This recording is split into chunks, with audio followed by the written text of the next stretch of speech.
the one thing is when it comes to bands always ask me, how do I find my own sound? How do I find my sound? It's easy, but they don't like the fucking answer. Right. How to find your own sound? Number one, turn off the metronome. Record as a band on the floor, and number two, learn how to harmonize with each other. There's your sound right there. Everybody's own voice is unique, and if you can put several unique voices together, you've definitely got your own thing on. Worked for Van Halen, worked for Queen, yeah. And it's like that's why I'm always yelling at bands: learn how to fucking harmonize with each other. And I did work with a band back in like 2011. I thought this was great, and they did kind of take that to heart, and they definitely did have their own thing going on. And I remember they played this big Simeter Roadrunner gig in Toronto. You guys remember those? The Simeter Roadrunner things? Wow. Yeah. But this is the thing, there's a million fucking, I don't know, there were about eight bands playing that night. Yeah. We had the cliche death metal band that, hit all the check boxes and whatnot. It's like, yep, you guys got the death metal thing going. Nothing new there at all. And it's like, the fucking constant double bass, the guys spinning their heads at either side of the stage, the bass player who got kicked out for drinking underage, the complete death metal experience. Yay. Okay. Haven't seen that band before. No, not ever. It's like rubber stamp. It's like, let me guess, you guys like Cannibal Corpse. What a shock. Okay. Anyway, but the thing that blew me away actually was the band. There were actually two bands in there. There was a group called Zealot's Desire. They're fantastic. I don't know what the hell ever happened to them. They were great live. And then the band I was working with, they got everybody's attention right at the beginning of the show because they started with an acapella, a 4-part harmony acapella. The whole band just started with that. And everyone's like, the whole bar just like, what is that? Stop, yeah. Yeah, you just don't see that in a metal show. So that was really cool. And different. Yeah, exactly. And it was freaking awesome for, just one brief second. It was cool. So I'm constantly screaming at bands. Okay, stop screaming death metal. It's been done. We've heard it a million times. You're not going to grunt more evil than the next guy. It's like being a fast guitar player. It's like there's a million people out there who can play faster. Well, there's a million other death metal vocalists out there who do the grunting style who are going to be way more deeper and more evil and more intense than you. More evil. Yay. Yeah. Learn to fucking sing. It's like the big problem is why we not hearing a lot of music we want to listen to more than once is because we're tuned. The human psyche is tuned to melodies. I mean, like, you can't remember the vocal melody of a fucking death metal song, but everybody knows the fucking chorus, the fucking Bon Jovi, Steel Horse I Ride, Journey, Dead or Alive song. Yeah. Everybody knows the fucking chorus of that because it has a memorable melody. And it's all has to do with sustained out vowel sounds when you really break it down. And we need more of that. No, I agree. I remember being at a Mon Amarth concert, which I love a Mon Amarth, but he's like, all right, sing along with this next one. It's okay if you don't know the words because it's death metal. Yeah. Exactly. That's kind of the point there. It's like we need to bring some melody back. Again, the whole down-tuned grunting thing. You can only down-tune so far. You can only grunt so much. It's like, let's try writing some songs for a change. That's another interesting point because whenever I've learned something, let's say to the core things of something like copyright, right? What is it that they're actually copywriting? Well, it's a melody, it's the melody of the song that gets really copyrighted. And, do you think that, the screaming part of, metal or the growling or any of the gutturals, is that in a sense, someone trying to avoid doing the hard work of trying to learn how to sing? We just pissed off a lot of people. No. They're not avoiding the hard work. No, that never happens. Musicians, they're always willing to put in the effort. Oh, that's a fun one, man. So let's see here. So I see like there are many instances where you've had bands come to your studio, and you've given them a lot of advice. Can you explain, some other types of ways you've helped bands sort of develop themselves, or have you experienced ways that while you were working, you have learned more about yourself in the process? Yeah, I don't know. I don't know if you can really count me as a wellspring of helpful advice because none of the bands I've ever worked with ever, did anything significant except for maybe Woods of Ypres.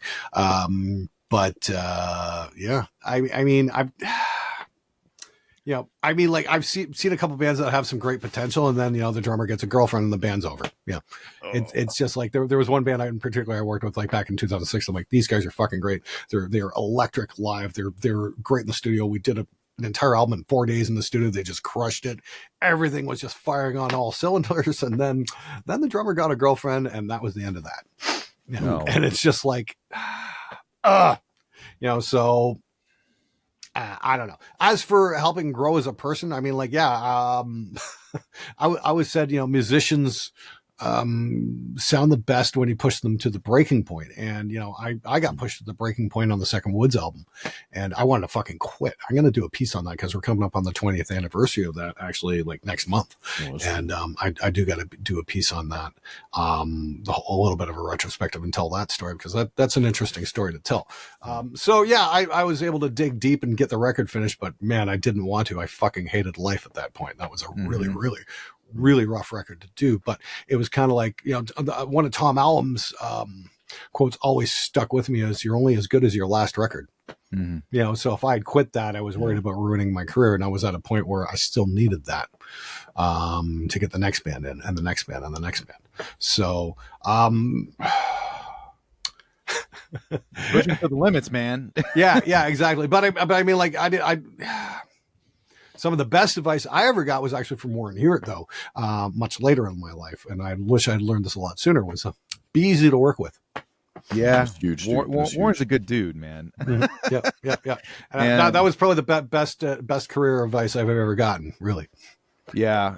Warren is, he's very wise. I like his personality. He did a little guest lecture at one of our classes at one time, and he gave some really, really great advice to our students. But, you're talking about pushing musicians to the limits. And what reminds me of that is Bruce Dickinson, when he was in the studio, doing Number of the Beast. And, I've told that story at my show. He really wanted to freaking do that vocal, but he wouldn't be. He was like, no, you're going to hold on to that. We're going to do that until at the very end and let it out like a monster. That was amazing. That was one in a million, and you just don't get that with digital recording anymore.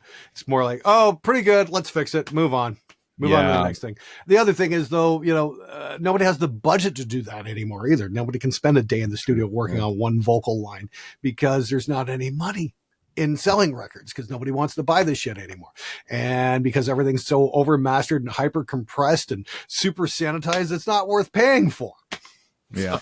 Wow. Yeah. So, I mean, it's kind of interesting that because then now you're looking at people who are really serious about it. It's become more of a labor of love, and they do it because they absolutely, pour everything into it. It's hard to come by people that are doing that all the time. Well, I like the 1,000 fan rule that we talk. I mean, this is old concept, right? If you, instead of trying to be big, the next big thing, just go out there and do your thing and attract a small audience, man. If you've got 1,000 people that'll pay you $100 and whatever, maybe it's a T-shirt, maybe vinyl. Hardcore fans will still buy some physical products, but maybe it's something else related. Spend $100 a year on there's your 6-figure income. I mean, that's when you break that down, it's very doable. If you look at it in that light.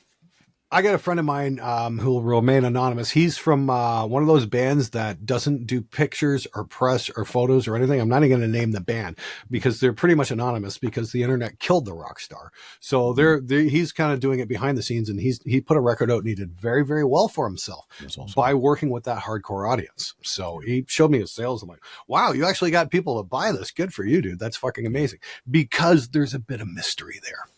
I think that's cool too. And that's the thing. I mean, like the social media is great, but the internet killed the rock star. It really did. Well, I like what you brought up earlier about, you mentioned drummers. I want to give a shout out real quick to Cameron Fleury, who I know you've worked with him. He recorded Cam's the drums. Awesome. Yeah. He recorded the drums on my last 2 albums, my most recent that I just released last year. Oh, fabulous. And he's phenomenal, dude. And he doesn't go behind the scenes and let me move them to the perfect little spots there. He just records. He's what you would say easy to work with. Very easy to work. Very easy to work with, dude. Yeah, exactly. Yeah. He's just a fucking monster. And that's the thing. I'll call him up. He lives like 2.5 hour drive. I'm like, dude, can you come down for a couple days? Yeah, sure. No problem. When do you want me there? Cam's just awesome. He's I highly recommend checking out his channel as well. Hey, it's Jason here with Metal Mastermind. We hope you enjoyed this clip of one of our recent podcast episodes and hope you got some value out of that. Now, speaking of value, we have more resources for rock and metal musicians in the description of this video, so be sure to check those out. And if this video helped you, please give it a like and make sure you're subscribed to the Metal Mastermind channel. We'll see you on the next video. Until then, create your own sound.